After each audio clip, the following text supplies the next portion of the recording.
سڵاوتان لەبێت و ئەم کاتەتان باش ئەبینەرانی بەڕێز ڕۆماڵی ڕاستەخۆی ئەمڕۆی NRT تایبەتە بە کۆبوونەوەکانی ڕۆژی سێشەممەی پەرلەمانی عێراق کە بڕیارە دوای ئەو پشووەی کە بە بۆنی جژنی قوربان و پەرلەمانتاران وەریان گرتبوو ئەم هەفتەیە ڕۆژی سێشەممە کە ئەکاتە سێشەممەی داهاتوو یەکەم دانیشتنی دوای جژنی قوربان گرێ بدرێتەوە.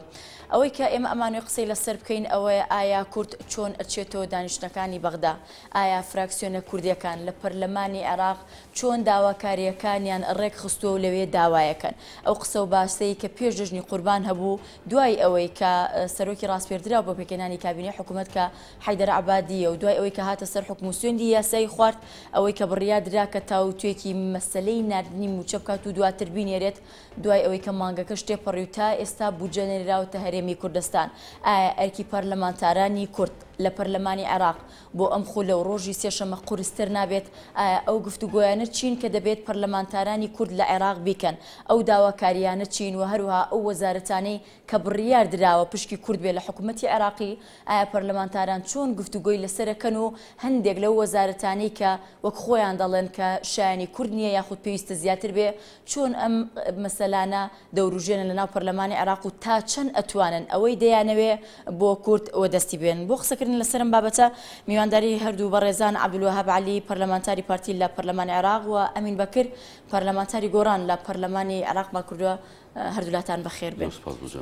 کا عەبدولوهاب ئەگەر لە بەڕێستان و دەست پێ بکەم، بڕیارە سێشەممەی داهاتوو یەکەم دانیشتن ئەنجام بنەوە. سەرەتا حەزەکەم لە زاری بەڕێستەوە بیبیستم بەنیازن چۆن پشتنەوە و بەرنامەی ئێوە چییە بێت؟ سەرەتا سپاس بۆ جەناب و ستافی بەرنامەکەشت و خۆشحاڵم کە لەگەڵ برای بەڕێزم کاگەمەنیش لەم بەرنامەیە بتوانین هەندە ڕووناکی بخەینە سەر داهاتووی کاری ئێمە لە بەغا پەرلەمانتارانی عێراق کوردستان کە لەسەر لیستی عێراق چیەکەین و چیمان نیازە بەحەقەت. ئێمە ملزەمین بەڕاستیەوەی کە من ئاگادار بە ملزەمین بە بڕیاراتی سیاسیەوە. ئێمە بەرنامەی خەڵکی کوردستان لە ڕێگای بڕیاراتی سیاسی لووتکەی مەخۆ سەرکردایەتی سیاسی هەرێمی کوردستانەوە بینە بەغا خۆمان ئیشتیادی شەخصی و خۆمان پرۆژەی تایبەتی من پێ نییە. و بۆ نمونە مەسەن ئێستا وا بڕیارە مە سێشەممە جەلسەیەکی نوێی تازە دوای جێژن و پشوەکان دەست پێ بکات لە پەرلەمانی عێراق، بەڵام مەرج نییە ڕەنگە قەرارێکی سیاسی بم بۆ بێ بڵێ مەڕۆن بۆ بەغا. ممکنە گۆڕانکارێک بێت نەچی بۆ جەلسەکە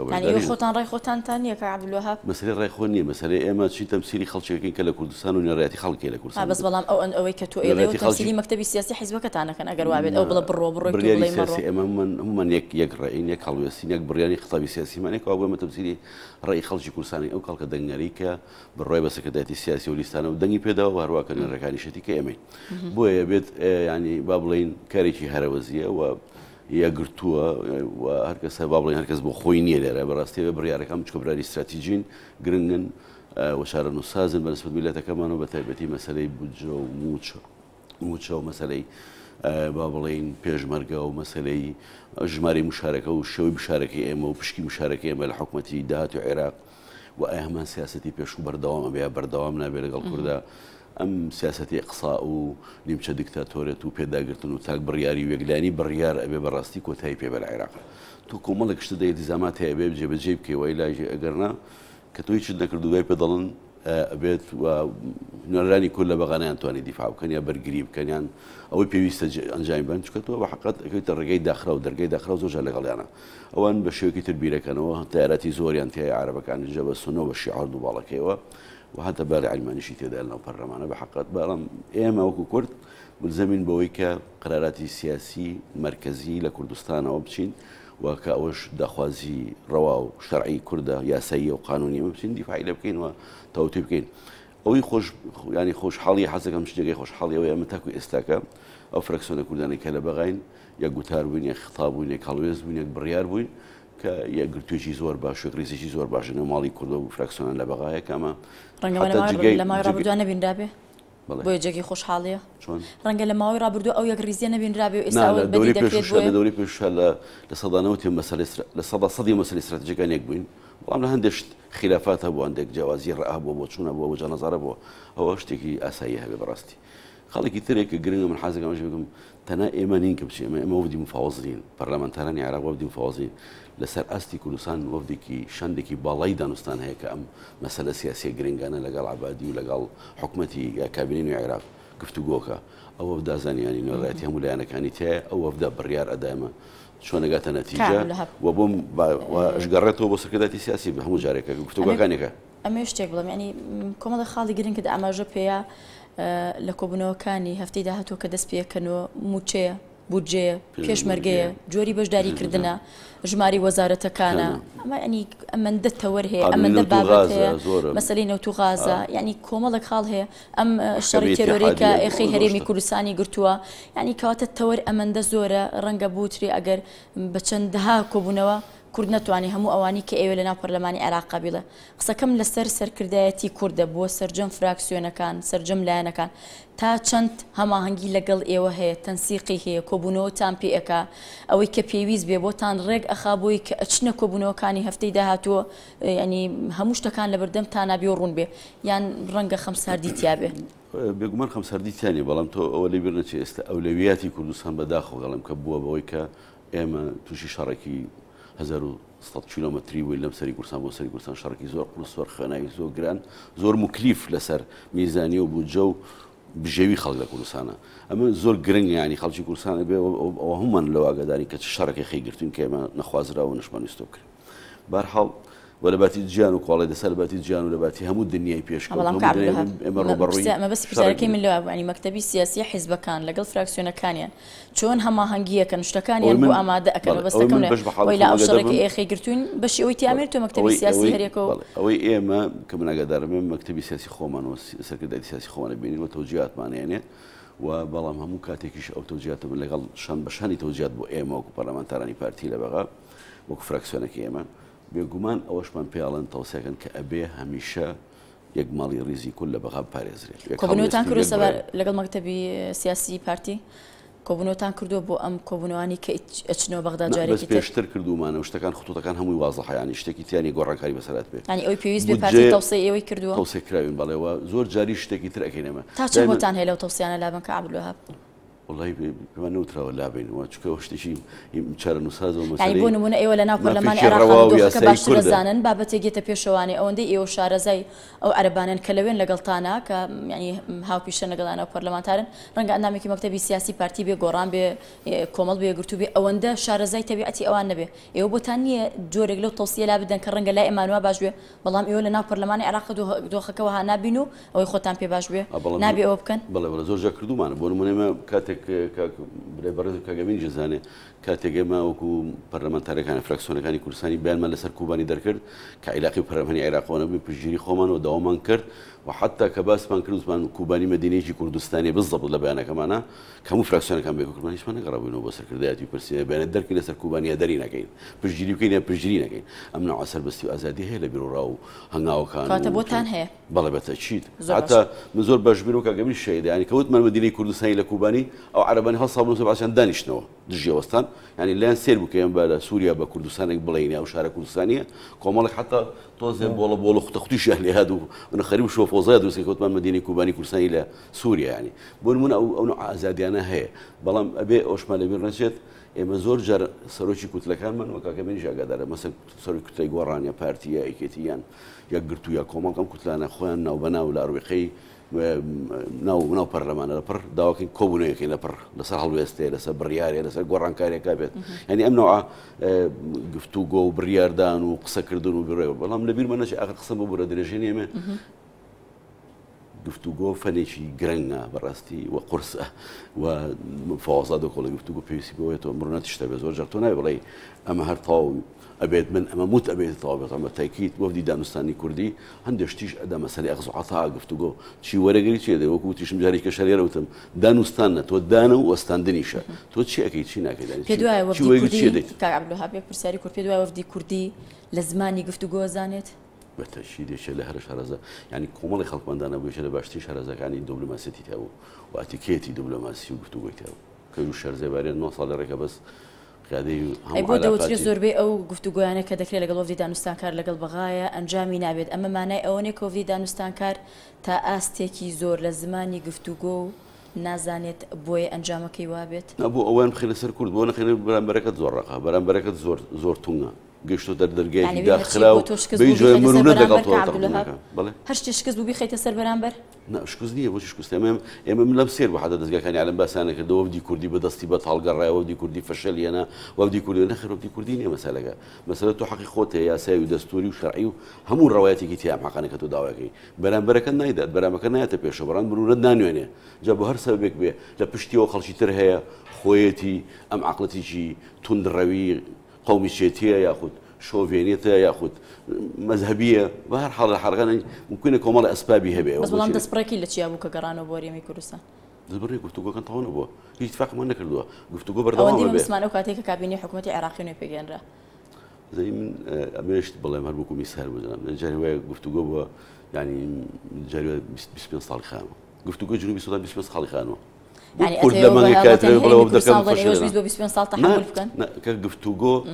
كتو قلت كمال خلا بردم تاع بروجي هردو لما دق يكان جيرا كاين خير من نقاشوا هرچند قفتو كان دريجي كشعبي بس ملاك كم بس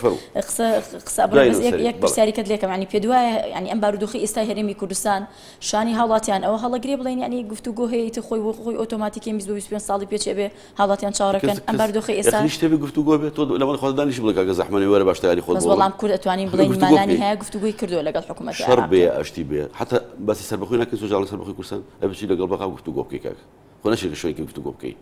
هل قفتوجو قصدنا يعني مثلا يعني زوج القفتوجو هيك فني قفتوجو كابي بدلني ايوه كاغا من فدوا داوا كاريكاني كورتشي ابي داوا كاني كورت داوا كاريكاني كورت شتێک نییە بۆ ئاسانیە بە دوو دەردەر ببڕێت چونکە کورد مێژووشی دوور و درێژ خەباتی شینەتەوەی سیاسی کردووە هەر بۆ ڕوونکردنەوە داواکاریەکان دیارن وەکەوەی کاک عەبدولوهاب ژمارەی زۆریان ئاماژەکامەیە کە پێویستە پێداگیری لەسەر بکرێت واوتی ئێمە لەوێ زۆر جار ینی لە هەموو شتەکانە کۆکین پەیوەندی بەوەی کە هێڵە گشتیە سیاسیەکانی کە داخوازی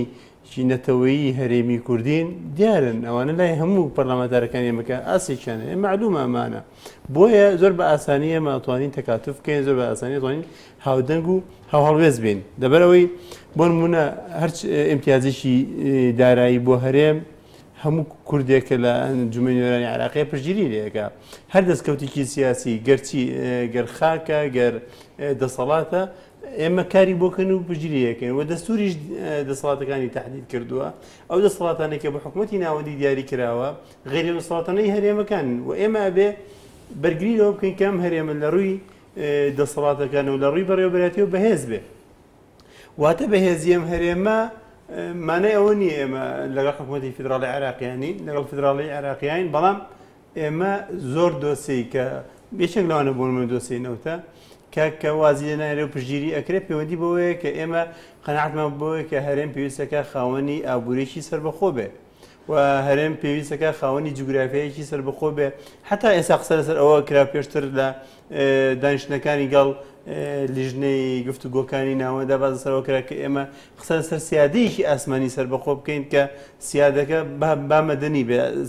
سەربازی نەبێ بۆ مانایی کە واتە فرۆکەکان پێویستیان بە پرسی بەغانە بێ کە دەیانەوێت لە مەتاری هەولێر و سلێمانی بنیشنەوە. کاتە پرسیارەکەی من لێە کارنامەی پەرلەمانی عێراق بۆ ئەم هەفتەی داهاتوە کە دەست پێکەن و چی ئەبێ و کورد لە کام تەوەرایەتی کە پێویستە گفتوگۆی لەسەر بکە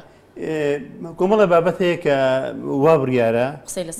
لەسەر بکرێ ئایا فریا ئەکەونیانە یەکێک لەوانە پرسی بوزەیە یشتری پرسی هێنانیە و وەزیرەکانی کە تا ئێسادان نراون ئەو مەناسبە شاغیرەکان وەکو وەزیری بەرگری و ناوخۆ هەندێک ئەو وەزیرانەی کە ئەو وەزارەتانی کە بەرکردووە هەمویان بڕکراونەتەوە کاگەمین ئەو وەزارەتانی کە نەخێر ئەسڵەن ئەوانەی کە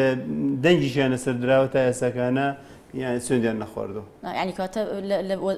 المهم ئەو وەزارەتانی کە بەرکردکەوتووە شاغیری تیان نییە تەنها ئەوەندەوە ماوە نەخێر تا ئێستا دوو وەزارەت لەگەڵ جێگیری سەرۆکوەزیران بەڕەسمی ڕاگەنراوە پەرلەمان دەنگی سەرداوە بۆ هەرێمی کوردستان بەڵام زۆر ئێمە چاوەڕێی ئەوەکەین سێ پۆستی وەزاری تریش لە شانسی هەرێم بێ بەڵام قسەی لەسەر نەکراوە جارێ پەیوەندی بەوەیە بەڕاستی ئەو کاتی کە حکوومەتەکەی عیبادی حکوومەتەکەی تشکیل کرد لە ماوە دەسوورەکەی خۆیدا گفتوگۆکان لەگەڵ هەرێمان نەگەیشتبوونە دەرەنجام کاتێک کە نەگەیشتمونە دەرەنجام و ئەو پەلەکردنە بۆ ئەوەی کە لە کاتە دەسوورەکە عیبادی فریا ڕاگەاندنی حکوومەتەکەی خۆی بکەوێ کە ئەمە اتفاقێکی دەولیشی لەسەر بوو تقریبا ئەوانەی کە بە زۆرەکان لەگەڵ عێراقا سات و سەوداییشیان هەیە دەبوایە ڕابگەێنرا کاتێک کە ڕاگەێنرا زۆرێک لە داواکارەکانی کورد ئەسڵان لەناو بەرنامەکەی جێکراوەتەوە نەوەکو پۆستە سیادەکانیش داواکارەکانی کورد بەقەدەر ئەوەی کە بەقەدەر هێزی کورد یان کە کورسەکانی کورد لە ئەنجومەی نوێنەری عێراق 65 کورسیە بەقەدەرەوە حسابی بۆ نەکراوە چونکە سونەکان 75 کورسیان هەیە و 9 وەزارەتیان هەیە بەدەر لەوەش کورد دووەم مکەونی سەرەکی عێراقیە واتە شەریکی دەسەڵاتە نەوەکو ئەوەی وەکو بە حسابی کورسەکانی لەگەڵا بکرێ بۆیە ئەوایە هێز و قورسایی کورد تایبەتمەندێتی خۆی هەبێ ئەبوایە ینی کەواتە نەکراوە ئەوە دەستور ڕێگە نەکراوە ڕاستە لە سەرۆکایەتی کۆمارە ئەم شکڵە تۆزە بەرجەستە بۆ بەڵام بەتاوەتی لە کابینی وەزارەت ئەگەر بەناوهێنان پێم بڵێ ئەو وەزارەتانە چین کە بەر کورد کەوتون ئەوانەی کە تا ئێستا دەنگی لەسەر درراوە وەزارەتی جێگیری سەرۆکوەزیرانەوە پۆستێکی درا وەزیری دارایی وەزیری ڕۆشنبیریە بەڵام قسە لەسەر یەک دوو وەزاری تر هەیە وەزارەتی کۆچ و کۆچبەران لەگەڵ وەزارەتی ژنان و لەوانەیە وەزارتێکی وەزیرێکی بەلا وەزارەت هەر لە خاڵبی لەوانەیە بمێنێتەوە کاتە خۆی سێ پشکەکە بەر کورد کەوتەوە سێ وەزارەتە با بڵێن بە شوێکی گشتی ئەگەر ئەمانی کە بنیازن کە قسەی لەسەر ئەکرێ بدرێتە کورد ئەگەر ئەمانش نەدرێتە کورد و بڕیاری لەسەر نەدرێ کەواتە چەندێک بەر کورد کەوتەوە بە شوێکی گشتی بەدەر لەوەی کە دەوترێت پێ ئەچێ بەر کورد ئێمە ئەزانین کە گفتوگۆکان تەواو نەبوون بۆیە جارێ قسەکردن سەرەوە زووە گفتوگۆکان تەواو نەبوون لەسەر زۆر شت تا ئێستا ئێمە نەگەیشتە هیچ ئەوەی کە هەیە تاگلایەنە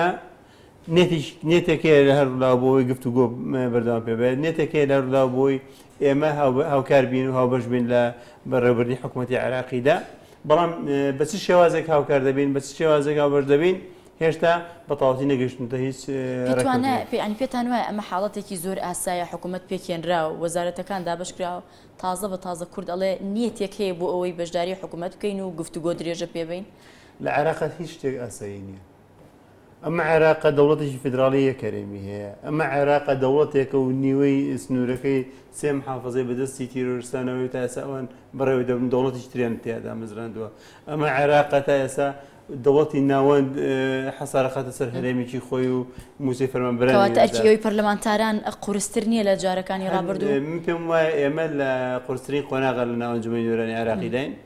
ئێمە گفتوگۆکانمان بەڕاستی ئەگەر زۆر باشە ئێمە تا ئێستا هەمومان هاو هەڵوێستین هەمومان بێکەوەین بەڵام پێم باشە ئەم هاو هەڵوێستی ئۆرگانیزە بکرێ واتە ئۆرگانیزە بکرێ ئەگەر کوتلەیەکی کوردی یان فراکسیۆنی کوردستانەکان بێکەوە دروست بکرێ بکرێتە یەک کوتلە یەک فراکسیۆن یاخود بەلای کەمەوە وەرکشۆپی ماوەمان هەبێ بۆی کە ئێمە چۆن گفتوگۆ لەسەر بەتایبەتی پرۆژە یاساکان چۆنتی مامەڵەکردنی دیبلۆماسیانە لەگەڵ لایەنەکانی تا ئێستا ئەوە نەکراوە هەڵاهەنگی و تەنسیقانی لە نێوان ئێمە خۆمان هەمومان ئامادەجیمانتیایە وشمان ئاستێکمان بەڵام ڕەنگەوە لە ڕێی علاقاتی شخصی بەڵام ئۆرگانیزە نەکراوە پێم باشە علاقاتەکانی فراکسیۆنە کوردیەکان بێکەوە لەگەڵ کۆی لایەنەکان واتە هیچ دایانێک بەتەنها نەچێت گفتوگۆ لەگەڵ لایەنێکی ترا بکات بۆ ئەوەی کە هەموو لایەنەکان بێکەوە هەم قورساییمان باشترە بێ هەم حسابکردنمان باشتر دەبێت هەمیش ئەتوانین پێش ئەوەی کە بچینە ئەنجومەنی نوێران و دانیشتەکانی ئەنجومەنی نوێرانەوە لەسەر زۆر دۆسێ لەگەڵانە بگەینە ئەنجام ئەو سا بچینە ئەنجومەنی نوێران بۆ ئەوەی ئەوسا بە ئاسانتر بتوانین ئەو داواکاریانی کە هەمانە جێگەی بکەینەوە زۆر باشە کاک عەبدولوهاب پێچەیەکێک لەو گفتوگۆ چڕانەی کە پەرلەمانتارانی کورد دەبێ بیکەن مەسەلەی بوجە و موچەیە لە ماوەی ڕابردووە کۆمەڵێک دەنگ و باس ئەوەی کە ئەبیسترایە لێرە لەوێ بە تایبەت لەسەر وەزارەتی دارایی کۆمەڵانی مەبەستم هەرێمی کوردستانە بەدەر لەوەی باز لە حکوومەتی عێراقی بکەین کە حکوومەتی عێراقی وەزارەتی دارایی ینی دایە دەست کورد دەبوو وەزیرێکی بۆ دابنرێ گلەیەکی زۆر هەبوو لەسەر ئەو حەزبەی ئەو پشکەی بەرکەوتووە ئەگەر بێت و وەزیرەکەی بناردایە بێگومان بە ڕێزیشتان ئەوەتان بیستۆتەوە ئەو کات دەیتوانی ئیمزا لەسەر ئەو بڕەپارەیە بکە کە بڕیار بوو پێشجەژن بگاتە هەرێمی کوردستان بەڵام بینیمان کە وەزیرەکە ینی وەزیر نەنێردرا و یاخود بە بیانووی ئەوەی کە کەسێک دیاری نەکرابوو بۆ پۆستە حەزەکەم نەزاری بەڕێستەوە ئەمەمان بۆ ڕوون بکەیتەوە چۆن بوو چی بوو ئەمە سەرەتا ئەو تومەتە یاخود ئەو بۆ چوون هەرچی ناوەڕێنێ بنێ ئەسپۆس خەسکێنی هیچ بنەمایشی نە بەڕاستی چونکە ئەو کەسێک کە بۆ وەزارەتی دارایی لە کابینەکە ئاعلانی کابینەکە نایهاتوو نە بە دوور نە بە نزیک نە حیزبەکەی نە کۆلیسیۆنەکەی چاگەی لێ نەبوو وەتەناوەکو کاکەش ئاماژەی پێکرد بزانە پڕکردنەوە بوو بۆ ئەوەی کە دەختێکی دەولی هەبوو لە ماوەی 24 ساعتە بە حکوومەتە دروست کرێ نەجێگری سەرۆکوەزیرانەکەنەوە چاوەڕێ نەبوون کە وەزارەتی داراییتان بدرێتێ قوربان مەسەلەوە نیە مەسەلەی کورد دەرێت نایب وەزارە لەگەڵ 5 وەزارەتمان داوا کردبوو لە گفتوگۆکان بەس پرسیارەکەی من تایبەتە معنی بە وەزارەتی تایبەتە وەزیرێک کە وەزیر کە ئاگای لێ نەبێ لە ئیتیفاقا ناوی نەبرابێ و کە ئیتیفاقمان لەسەر هەموو خطوتی نهایی ئیتیفاقەکە نەکردوێت چۆن چ وەزیری خۆ بکە بە وەزیر بڵم وەزیرم سوێنە خۆم تا عەبادی بڵێت خۆ عەبادی نەوتۆ بەڕاستی خەڵکی کەیتر بەعزی دەستگای معدامی عالامی ئیسارانی وەزیرەکان بەپێی کورسینێکە عەبدولوهاب بەپێی کورسی حیزبەکانە پرسیارێکی جەنابەت وەڵامەدەمەوە ئەوەی وەزیری دارایی تەبخەیەکە دروستکرا بوو بۆ ئەوەی بڵێن پارتیەوە تا ناچێت بەغا بوو بەجێ کۆڕی کوردستان نایە نەخێشتیوانە یاخر میتفاقمان نەکرد تا وەزیرەکە بچێت و دوای چوزانی کێ وەزیرەکە نەکردکۆی وەری ئەگرن ئەو وەزارەتە بۆ کورد تەخسیس کراوە بەڵام بۆ کەسێک چێ تهدید کرێ کەس نەبۆشتیوانە ئەنجاری دیاری نەکرابوو کی ئەو تا ئیسەش دیاری حەزم زانی تا ئەم دقیقەیە کاک دکتۆر ڕۆژ کاک وشار زێباری لەلای ئێمەوە بۆ ئەو دوو پۆستە کە بەر کورد کەوتۆ دانراون کامیان لە داهاتوە چۆنە بێ مەسەن سا برێرمەنداوە لە کۆبڕیم تقریبا 15 ڕۆژە پێش کاک وشار کاک دکتۆر ڕۆژ شاوز بۆ جێگری سەرۆکوەزیران کاک وشار حتا وەشیتیانی وەزیری مالیە بۆ پۆستێ لەو پۆستانی بەر کورد ئەکەوێت و ئەبێ پشکی پارتی تا ئێستا پارتیەک لای نەکردوێتەوە لەونێک لای ماکردڵن دوهمان دوو برەشم بۆ وەزارەتی داراییە ینی بێگومان یانی چ لە وەزارەتە سیادانی بەرێمە کەوتو بەر پارتی کەوتو بەر پارێنەوە کورد کەوتووە یەکێک لەو کەسانە بێ کە پارتی تهدیدەکە بۆی کە پۆستی وەزاری وەگرێت پرسیارەکەم لەوەیە کەسەکەتان تهدید کردووە ئێستا هەردوو چەند دوو پۆستەکە بۆ دوو پۆست تهدید کراوە بەڵێ لەبەر کەواتە پێویستە ینی لە دوای دانیشتەکانەوە کە وەزیرەکان باڵەکرێن ئەبێ سوێندی یاسایی بخۆن و ڕێکاری یاساییەکان بکەن بەڕێز خۆشەخان زەی چۆن يعني يكشت جرينجا يعني مثلا كاتك توزيلك داني اتفاقي لسكرابو واتا كردو يعني هرمي كردستان حكومتنا فيدرالي اتحادي اتفاق من كردبو كموزيران دابر اجر وزيرك كورت اعلاني كروات جوشتنا اتفاق لغا حكومتي عبادي او وقتها توبوتي وبرسيارك يعني دزغاي شرغان بي ساري كابلي رزحمنا بي او وزيرك دانرا او اتفاق بوا او انا وقت تحديد كراو كسياتك بو بوصدرا بو انا شوغا كوبو ختايو مادام او كاتاتو انه برسروا به والله لاستا دومان كبازكري لباتي دومان كبازكري من باش تيجي كو بارتي توفيق باش تيجي وزين بعد تدقى على بو عليه وشي شي اعلان وتشوش اوشتانا كانوا سيبو تشيغلي يعني بس باش تيجي وخلص كورساري تصوكم باش لو تيجي شتو تو وزاره النبي كسكت تحديد ذكرابه اتفاق بيجو قال عبادينا كذا خيرة ولا خوتو اشتباه اما بو ما دومان بارتينا شي غالبا بوجنا دهاتو كعب لها بقى بس دهاتو بكن يعني ترس يشرم كوبنو كان دس بيكاتو وقوي كاغا من اما جي بي بي ستر وزير كان واني ك تاستاب بطالما ولا تواني ان شاء الله شبكو بنكش هیچ شتێک معلوم نیە حەزم بزانێ ئەوانەی کەیان لێ ڕاڵەتچین بۆ بەغا حەزم بزانین تاکو ئێمە نەگەین نەتیجەیەک لە گفتوگۆکانمان دەست پێ نەکاتەوە دوو لایەنە گفتوگۆی چەند شان بەشانی چوونەوەی ئێمە بۆ بەغا بۆ جەستەکانی پەرلەمان ئێوە ئاما ینی نەچنەوە کۆبوونەوەکان ئەگەر نەگەین نەتیجە چی بکەنی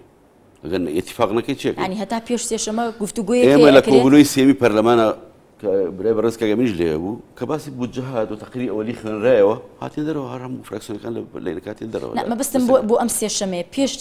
ئەم سێشەمەیە کۆبوونەوەیەکی لە نێوان وفدی دانوستانکار و حکوومەتی عێراقیە شتێکی وایە تصورمە دوای هەفتەی دوای ئەوەی کە جەلسا بێت ڕەنگە بێت کەواتە ئێوە بێبرای خۆتان نابێ ئێستا سێشەمە ئەچنەوە پەرلەمانی عێراقیان تا ئیستا بڕیارێمە بەشداریە ڕەنگە قیادەی سیاسی پێیان بڵێ بەشدار مەکەن چونکە نهاتووە پێ کاگەمین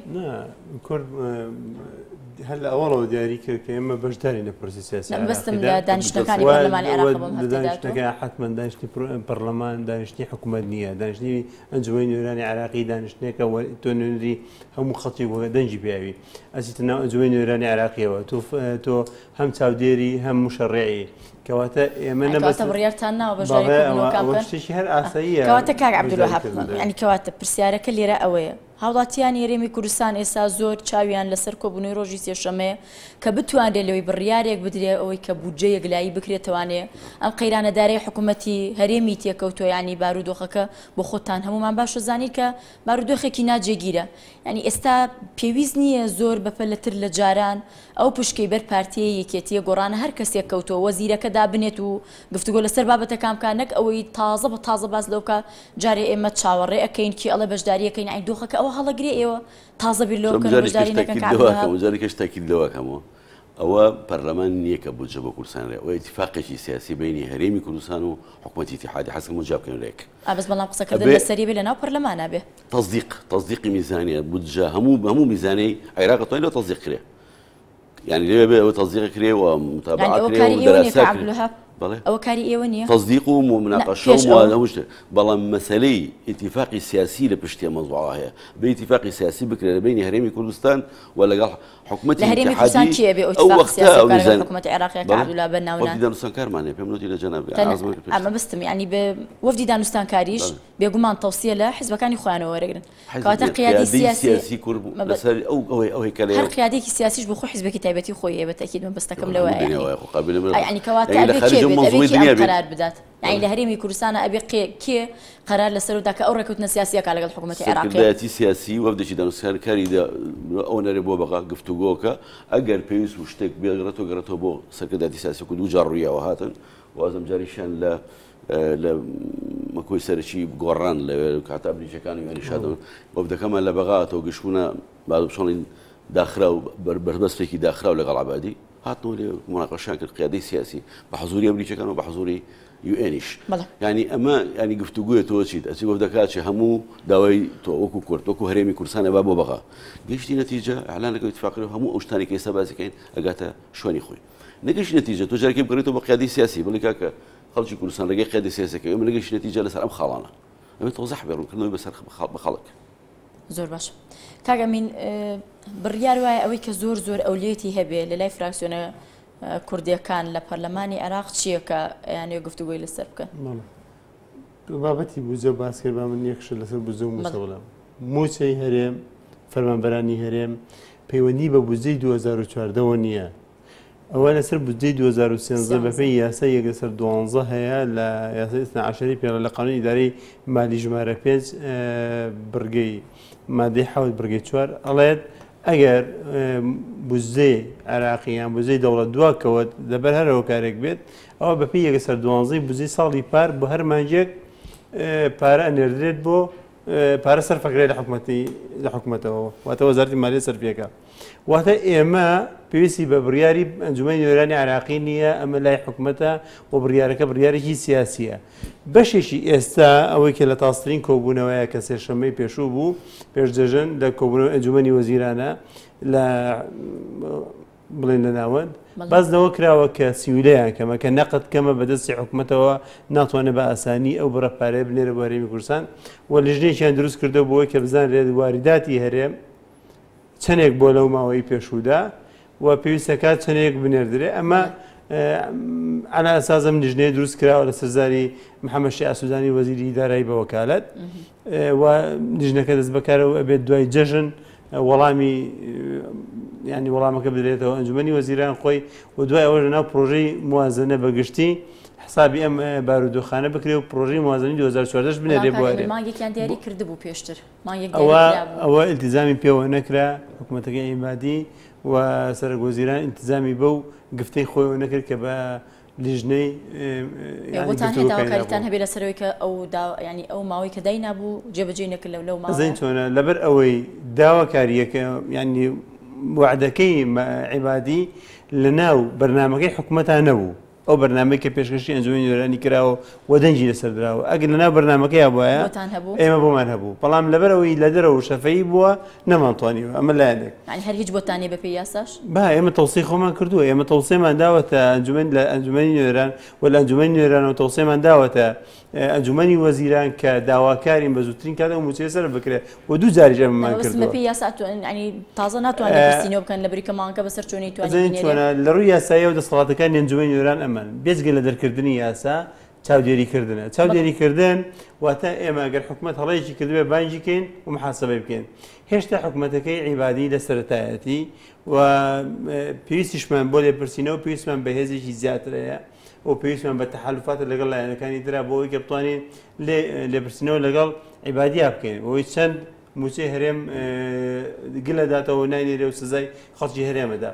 ئەوانیش لەوانەیە کۆمەڵی حجیان نەبێ حجەکان سیاسین پێویستەکە ئیتفاقی سیاسی بکرێت ئەو ئیتفاقە سیاسی لە ڕێگەی دانەیمان پێ بڵێ کاگەمین یعنی یەکێک لە هۆکارە سەرەکیەکان کە چییە ئەوە لە ماوەی ڕابردووان نوری مالکی سەرۆگۆزیران بوو کۆمەڵێک کێشە هەبوو لە نێوان نوری مالکی وەکو سەرۆگۆزیران و لەگەڵ سەرۆکی هەرێمی کوردستان بەشێکیشی وەکو هەرێمی کوردستان نەگمە بەستم شخصی سەرۆکی هەرێم بێت یعنی یەکێک لە ئێستا ینی حکوومەتەکە گۆڕاوە و حیدەر عەبادی هاتووەتە سەر حکوم یعنی ئەوە چییە کە ئەیا بەدەست ئێوەی پەرلەمانتاران یان ئەوەی ئەیا بەدەست وەفدی کوردی و ئەڵێ لەبەر ئەم خاڵانەی من سزای هاوڵاتیانی هەرێمی کوردستان ئەزانیەوە نەڵەن چی کێشەکە لەمەدایە جارێکی تریش هەر لەم کەناڵی ئێوە باسم لەوە کردووە بابەتەکە بابەتێکی سیاسیە نەوەکو دارایی مەبەستان چیە سیاسی بوو مانایی بابەتەکە پەیوەندی بەنەوتەوەیە ئەگەر هەرێم خاوەنی اقتصادێکی سەربەخۆی خۆی بێت واتە پێگەیەکی بەهێزتری دەبێت بوونی پێگەیشی بەهێز لە عێراقدا بە تایبەتی ناوەندا شیعەکان بەو ئاراستەی ئیشەکان کە مەرکەزێت بەهێزتر بێ و ئەمە شعبێتی خۆی هەیە لە ناو جەماوەری شیعەدا و حتا پشگیری سەرگۆزیرانێک دەکەن کە ئەم تەوەجوهەی هەبێ ئەمەی بابەتەکەیە بۆیە ئەوان بەو ئاراستەی ئیشەکەن کە دەسەڵاتی لایەن هەرێمەکان و پارێزگاکان کەمتر بکەنەوە دەسەڵات زۆرتر بگەڕێتەوە بۆ مەرکەز بۆ مانای ئەمەش ناکۆکە لەگەڵ فیدراڵێتە ئێمە بەپێی دەستور دەوڵاتێکی فیدراڵین کە وڵاتێکی فیدراڵین کەواتە هەرێم کۆمەڵە دەسەڵاتی خۆی هەیە و دەسەڵاتەکان دەستور دەسەڵاتەکانی ناوەندی تهدید کردو بۆ مانای دەسەڵاتەکانی ناوەند زۆر محەددن و دەسەڵاتەکانی کە باسی نەکردو هی هەرێمەکانن کاتە کورد شەڕ لەسەر ئەوواکە کە بێتە خاوەنی ئابوووریەکی بەهێزی خۆی و ئەوەیە کە لای حکوومەتی حکوومەتی ناوەندیش ئەمە ڕەفزەکە بەس لەلایەکۆ حکوومەتی کورد ینی بابنن حکوومەتی هەرێمی کوردستان نابێ بیر لەوە بکاتەوە کە لەگەڵ ئەوەی ئەوێ بێتە خاوەنی ئابوووریەکی بێز هەر بەو هۆیەوە تا باجەکە هاوڵاتیانی دێن خۆ سەرۆکاتی نایدا خۆ سەرکردایەتی نایدا یەکەم ئێمە هەندێکمان لەمانە قسەمان لەسەر دەسووری بوون یا دەسووری نەبوونی ئەو پرسایە ئەمە جیاوازی لەسەرە جیاوازی بیڕای لەسەرە ئایا ئێمە دەستور پشگیریمان نەکات یاخود نا پێم وایە من دەستور پشگیریمان نەکا بەڵام ئایا ئەم بابەتیان سیاسیە واتە پەیوەندی بە ئاستی ئیدارەدانی سیاسی ئەم پرسەوە هەیە لەگەڵ ناوەندا کە ئەویش کە سەرۆکایەتی هەرێم کە لایەنە سیاسیەکان کە حکوومەت هەمویان بەرپرسە بەرامبەرەوەی کە ئەم چۆن ئەم دۆسیەتوان چارەسەرکەن ئایا ئەگەر لەگەڵ ناوەندا گەینە قەیرانێک بەدیلی ترمان هەیە ئەمە ئەوان من پێشترش وتومە بەرپرسیاتی ئەمە هەڵدەگرن ئەبێ هەڵی بەڵام ئێستا تەنها بە بڕیاردان بۆی کە ینی کورد خۆی بکات بە خاوەن ئابوووریەکی بەهێز تەنها قسەکردن لەسەر ئەو تەوەری تا باجەکەی هاوڵاتیان یاویانە و بۆ جۆرە قەیرانی لە ناو هەرێمەکەی تویا دروستکرۆ ئەگە دوو ڕۆژێکە بخەیتە بواری جێبەجێکردنەوەی لە هاوڵاتیان تەکە چه بارودۆخێکی ئابووری و دارایی ئەخڵقێنە لە ناو هەرێمەکەتە ئەمەستان لەوە کردوتەوە ئەمە هەوڵێکی سیاسیە لەوانەیە ئەگەر لایەنە سیاسەکانی هەرێم و حکوومەتی هەرێم ئەگەر ئەم هەوڵەش نەدات سبەینێ بە هەمان ئەوەی کە خەڵک ئێستا ڕخنەی ئەوە دەگرێت کە لەم ئاستیان و نەحەقیان نییە بەڕاستی ئاسیشی زۆر قورسە لە ڕووی ژیانی و لە ڕووی داراییەوە لەوانەیە دوجاریش خەڵکی ئێمە بەدایبەتی ڕۆشنبیران و ڕۆژنامەنووسان ڕخنەی ئەوە بگرن کە ئێمە ئەمانتوانی بووینە خاوەنی ئابوورێکی بەهێز بەڵام حکوومەتەکەمان پلانی نەبووە و دەسەڵاتی نەبووە یاخود استراتیژی دوورمەدای نەبووە ئەم قسەی بەرودیوەکەی ڕاستە ئێمە ئایا گرنگ ئەوە قسەسان پرسە بکەین ئەم پرسە دەستوریە دەستوری نیە ئەگەر دەستوریە ئێمە ئەبێ بە دوای مەرجعی کابگەڕین کە ساغی کاتەوە کە دەستوری و حەقی خۆمانە دوو ڕێگا هەیە بۆ ساختکردنەوەی ڕێگایەکیان گفتوگۆیە ڕێگایەکیان محکەمەی دەستوریە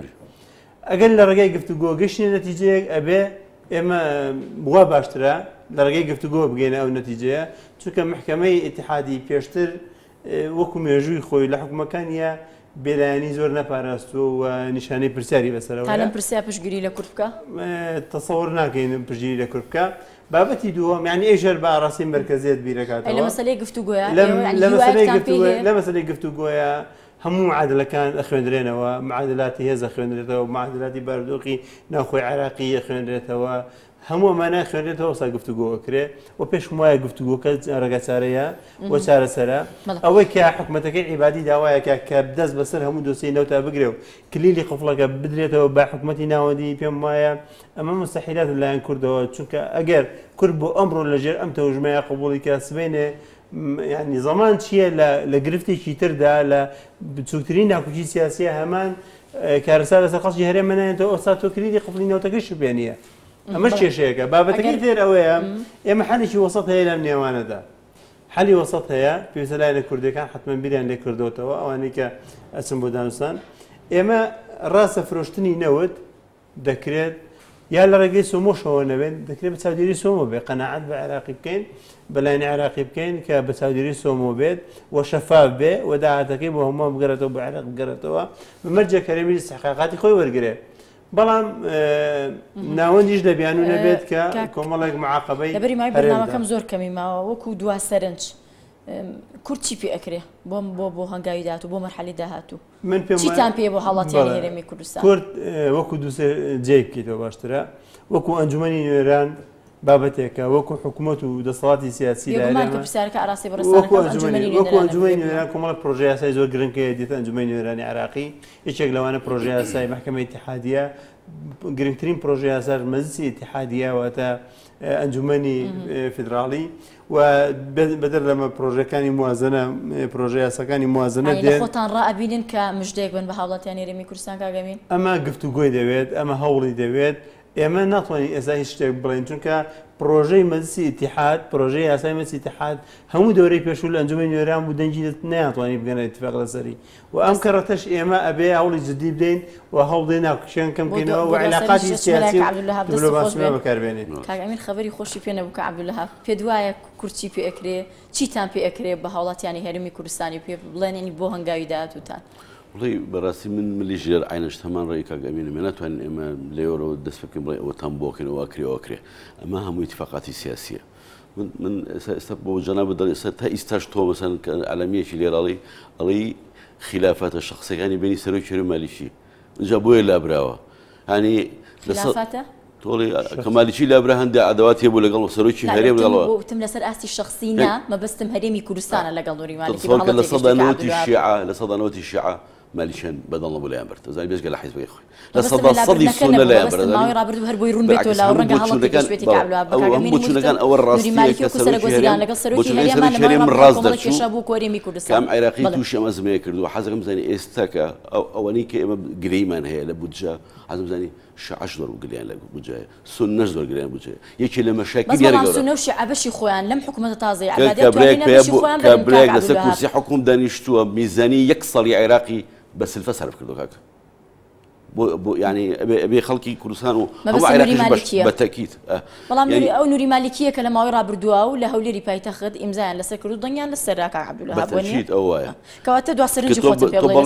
بڵێ لەسەر ڕابردوو لەوە چێ بەرنامەی زۆرتر زۆر ئێستا باش بۆ جوابەکەی من ئەو سەرنجی جەنابتە هەموو ئەوانەیە لەگەڵ ماڵی ئەوەکەین تا کورسی یاخود کابینەکەی تەشکیلە بێ یا شوێنی خۆی پێگرێ یان شۆنی ئەقتابەکانی خۆی کە پێویستی پێێتی کۆڵەکانی خۆی پێتونکە ئەڵێن هەموو وڵاتگەین بە کورد بۆیە کورد لەم دانوستانم جارێ داوای گەرنتی کرد و ئەوان ڕەوسێکن ئەڵێن گەرنتیمانەیە ئەڵێم ئێمە ئەبێ بچینە گفتوگۆوە و بڕێرمانە مشارەکەی حکوومەتاکەین لە عێراقم کام حکوومەتە ئەم تەجروبەیەکەین بەڵام بێگومان حەزەریەوێ وریایی ئەوێت و پێداگرتنی شێو لەسەر مافەکان و کە هیچ کەسێکمان ناتوانێت سازشی لەسەر بکەین و مقابلی ژێ مرونەت بنوێنێ ئایا عێراقی ئێستا و ئەم کابینەی نوێی ئێستا ئەتوانێت مرونەت بکەم ڕوون دەکات لەسەر وەستاوە زۆر سپاس دەکەین عەبدولەهاب عەلی ئەندامی پەرلەمانی عێراق لەسەر فراکسیۆنی پارتی و ئەمین بەکر پەرلەمانتاری گۆڕان لە پەرلەمانی عێراق زۆر سپاس دەکەین کە ڕاستەوخۆ لەگەڵ مامون بەڵێ بەڕێزان ڕووماڵی ڕاستەوخۆی نارتی کۆتایی هات کاتێکی خۆش بۆ ملایەکتان